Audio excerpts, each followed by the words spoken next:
नमस्कार, मैं हूं रतन शुक्ला और आप देख रहे हैं युग अभियान टाइम्स। गुजरात के सूरत से इस वक्त की बड़ी खबर सामने आई है। उत्तराखंड पुलिस ने नकली वॉशिंग पाउडर बनाने वाले बड़े रैकेट का पर्दाफाश किया है। मोटा वराछा से आउटर रिंग रोड की तरफ बने एक गोदाम में रेड करके भारी मात्रा में नकली एरियल पाउडर का जखीरा पकड़ा गया है। इस मामले में 3 आरोपियों को हिरासत में लिया गया है। सूरत की उत्तराखंड पुलिस को खबर मिली थी कि मोटा वराछा से आउटर रिंग रोड की तरफ एक गोदाम में बड़े पैमाने पर नकली एरियल वॉशिंग पाउडर बनाया जा रहा है। सूचना पक्की होने के बाद पुलिस ने एरियल कंपनी के मैनेजर को साथ लिया और जॉइंट ऑपरेशन चलाया। गोदाम में रेड करते ही पुलिस के होश उड़ गए। यहाँ ब्रांडेड कंपनी एरियल के नाम पर नकली डिटर्जेंट पाउडर की पैकिंग चल रही थी। आरोपी काफी समय से बाजार में नकली एरियल सप्लाई कर रहे थे। पुलिस ने मौके से पूरी मशीनरी और तैयार माल जब्त कर लिया है। गोदाम को सील कर दिया गया है। पुलिस के मुताबिक आरोपी लोकल दुकानों और छोटे मार्केटों में ये नकली माल असली के दाम पर बेचते थे। ग्राहकों को पता भी नहीं चलता था कि वो नकली पाउडर खरीद रहे हैं। यहाँ सवाल ये उठता है कि ये नकली एरियल बनता कैसे था। जांच में सामने आया है कि आरोपी घटिया क्वालिटी का सस्ता डिटर्जेंट पाउडर खरीदते थे, फिर उस पर एरियल के नकली स्टिकर और डिब्बे चिपकाकर ब्रांडेड पैकिंग में बेचते थे। एक्सपर्ट्स का कहना है कि नकली डिटर्जेंट से कपड़े खराब होते हैं और स्किन एलर्जी का खतरा भी रहता है। साथ ही ये कंपनी और सरकार को टैक्स का नुकसान पहुंचाता है। उत्तराखंड पुलिस ने इस मामले में 3 आरोपियों को हिरासत में लिया है।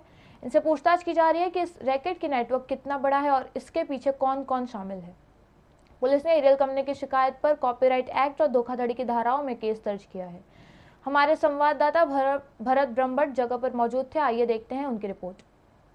ઉત્તરાયણ પોલીસે ઉત્તરાયણ વિસ્તારમાંથી એરિયલ પાવડર બનાવવાનું નકલી રેકેટ ઝડપી પાડ્યું છે, જ્યાં ઉત્તરાયણ પોલીસે એક મોટી કાર્યવાહી કરી છે। ઉત્તરાયણ પોલીસ દ્વારા આશરે છેલ્લા ઘણા સમયથી અહીં બાતમી મળેલી હતી કે નકલી પાવડરનું ડુપ્લિકેશન થઈ રહ્યાનું માહિતી મળતા જ આજરોજ એરિયલ કંપનીના મેનેજર સહિત ઉત્તરાયણ પોલીસે એક રેડ દરમિયાન 3 ઇસમોને ઝડપી પાડવામાં આવ્યા હતા, જ્યાં 3 ઇસમો પાસે लाखों रुपयाનું ડુપ્લિકેશન પાવડર ડોલ સહિતના સ્ટીકરો કબજે કરવામાં આવ્યા હતા। ઉત્તરાયણ પોલીસે હાલ તો 3 આરોપીઓને આ મામલે અટકાયત કરી વધુ પૂછપરછ હાથ ધરવામાં આવી છે। જે રીતે સુરત શહેરમાં સમગ્ર ડુપ્લિકેશનનો વારંવાર પકડાઈ રહ્યું છે, ત્યારે વધુ એક ડુપ્લિકેશનનું પાવડર પકડાવવામાં આવ્યું છે, જે એરિયલ કંપનીનો નામે લોકો છેતરપિંડી કરી અને લોકોને સપ્લાય કરવામાં આવે તો પોલીસ દ્વારા 3 આરોપીની હાલ તો પૂછપરછ કરવામાં આવી રહી છે। અહીં કેટલા દિવસથી તેઓ ધંધો કરે છે અને કોને કોને આ નકલી પાવડર સપ્લાય કરે છે તે દિશામાં હાલ ઉત્તરાયણ પોલીસ દ્વારા સપ્લાય કરવામાં આવે છે। પરંતુ જે રીતે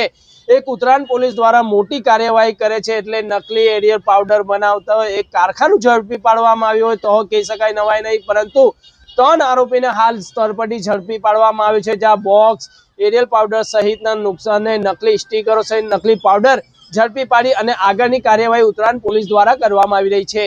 યુગ અભિયાન ટાઈમ્સ ભરત બ્રહ્મભટ્ટ।